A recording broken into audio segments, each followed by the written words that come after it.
Hello guys, thanks for watching my video. In this video I am going to discuss reconstruction of sentences and I will give you tips also how to reconstruct a sentence. किस clause को group of words को कहाँ पर रखा जाए कि एक meaningful sentence बने, वो इसमें टेस्ट किया जाता है. If you practice so your thinking skill will also enhance. सोचने की क्षमता भी इससे पैनी होती है, शार्पन होती है. Let's start our session. In this section each sentence is divided in 4 parts, P, Q, R, S, and we have to rearrange the parts to make meaningful sentences. First sentence, transportation system so that it, P, not just affluent section of society, Q, provides mobility to everyone. R, there are many ways to structure. S, affluent. Affluent means rich. Mobility, movement from one place to another, or you may say from lower rung to upper rung, उसको हम mobility कहेंगे. अब जब हम sentence को structure करते हैं तो हमें सबसे पहले क्या देखना चाहिए, वो क्लॉज जो आपका सब्जेक्ट का काम करे, यानी कि स्ट्रॉन्ग हो. अब ट्रांसपोर्टेशन सिस्टम सो दैट, इसमें तो वर्ब ही नहीं है. अब प्रिंसिपल क्लॉज में अपना वर्ब होना चाहिए. Not just affluent section of society, ये भी नहीं हो सकता है. प्रोवाइड्स मोबिलिटी टू एवरीवन, या तो ये हो सकता है, या there are many ways to structure. There are many ways to structure. Yes, transportation system so that it. Yes, so सबसे पहले हमारा क्या होगा, एस, एंड देन पी, उसके बाद so that it provides mobility to everyone. Yes, so that it.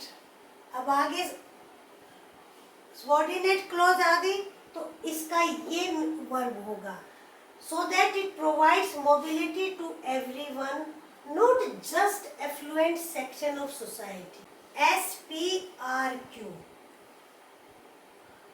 आपके exam में क्या होगा, ऑप्शंस दिए होंगे जंबल करके, RPQS, SPRQ. अब स्पेस की कमी थी तो मैंने इसलिए उस चीज को रिडंडेंट सोचा और इस तरीके से आपको समझ में आ जाएगा.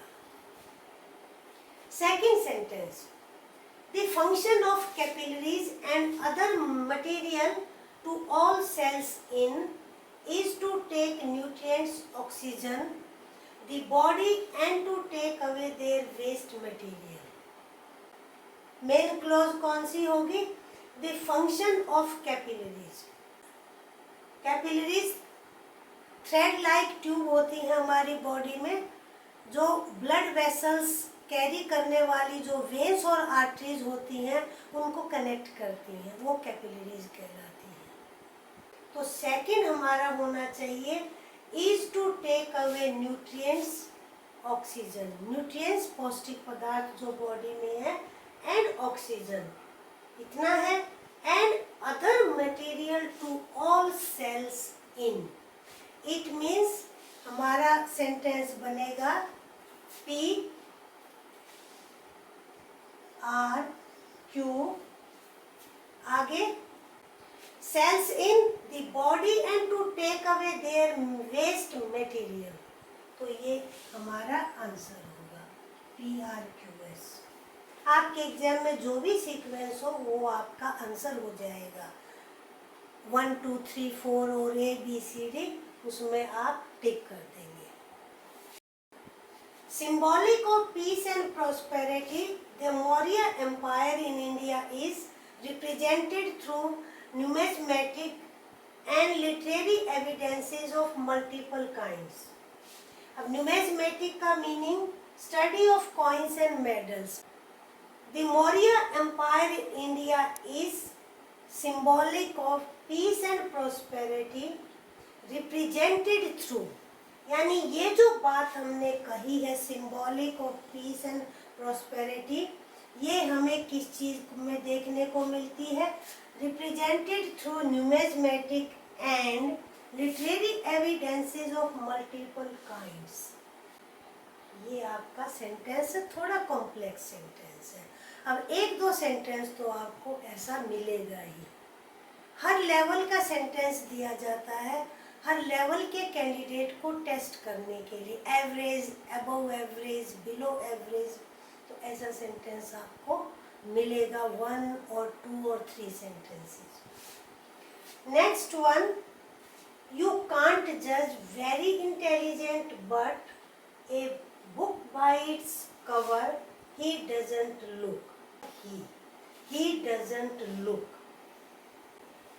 तो क्या होगा? Yes, he doesn't look very intelligent but क्यों? नेक्स्ट but है तो हमारा क्या बनेगा? but you can't judge a book by its cover, यानी कि ये मेटाफोरिकली कही गई है कि आप बुक को देखकर उसको जज नहीं कर सकते हैं। ऐसे इंसान का फेस देखकर आप उसको जज नहीं कर सकते हैं कि वो इंटेलिजेंट है या नहीं है। Like mine even to someone with a 10 year her singing sounded very melodious. अब इसको कैसे करेंगे? Even to someone with a 10 year like mine, क्यों? अब विद ना तो लाइक के साथ आ सकता है ना इसके साथ आ सकता है, तो क्यू आर देन पी। हर सिंगिंग साउंडेड वेरी मेलोडियस, ये आपका लास्ट में आएगा।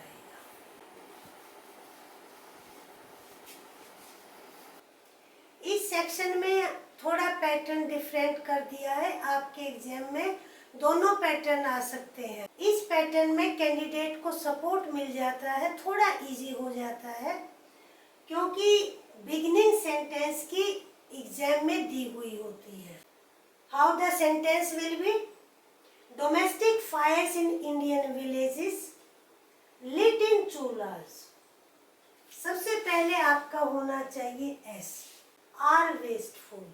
फायर्स है तो आर, ये आपका यहाँ पर सेकंड प्लेस पर ये होगा।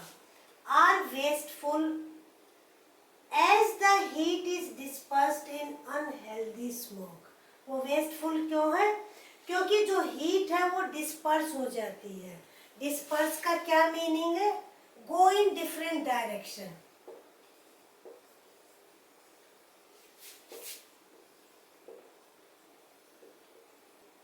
S R P and Q, ये सेंटेंस बनेगा। नेक्स्ट वन, ये भी थोड़ा कॉम्प्लिकेटेड है as we have already discussed. Bold rocks near at hand, यानी कि बड़ी बड़ी जो चट्टानें हैं जो हमारे नज़दीक हो, यहाँ से सेंटेंस स्टार्ट है। अब बोल्ड रॉक्स मेक्स, ये तो ऐसे भी प्लूरल है, मेक्स तो हो नहीं सकता है। At hand are more inspiring, तो पहले हमारा ये होना चाहिए आर। अब मोर इंस्पायरिंग है तो यहाँ से आप गेस कर लें कि ये कंपैरेटिव एडजेक्टिव है, तो हमें मोर मिलेगा तो देन भी होगा, मोर देन। ये ट्रिक्स है अटेम्प्ट करने की। More inspiring than distant Alps. Further कोई बात ऐड की गई है तो and the thick fern upon a heath, यहाँ पर फर्न आप इमेज में देख सकते हैं, फ्लावरलेस प्लांट होता है और थोड़ा सा फेदरी होता है, दूर से ऐसे लगता है जैसे फेदर टाइप का। हीथ हम किसे कहते हैं? फ्लैट अनयूज्ड लैंड को। The thick fern upon a heath makes a fine forest in imagination. Bold rocks near at hand are more inspiring than distant Alps, and the thick fern upon a heath S makes a fine forest in imagination. यानी हमारी imagination में ये एक अच्छा जंगल, अच्छा forest बन जाएगा. Next sentence is the history of mankind is, यानी कि मानव जाति का इतिहास क्या है? Is the history of, it mean सबसे पहले आर होगा. Then continuous change Q, and study progress. Study means balanced way में होता रहे, कोई ब्रेक ना लगे, उसको हम स्टडी कहेंगे. From barbarism to refinement. I hope you liked the video and you will find the video very useful. And बंद करने से पहले please like the video, share with your friends and subscribe the channel. Okay, thank you.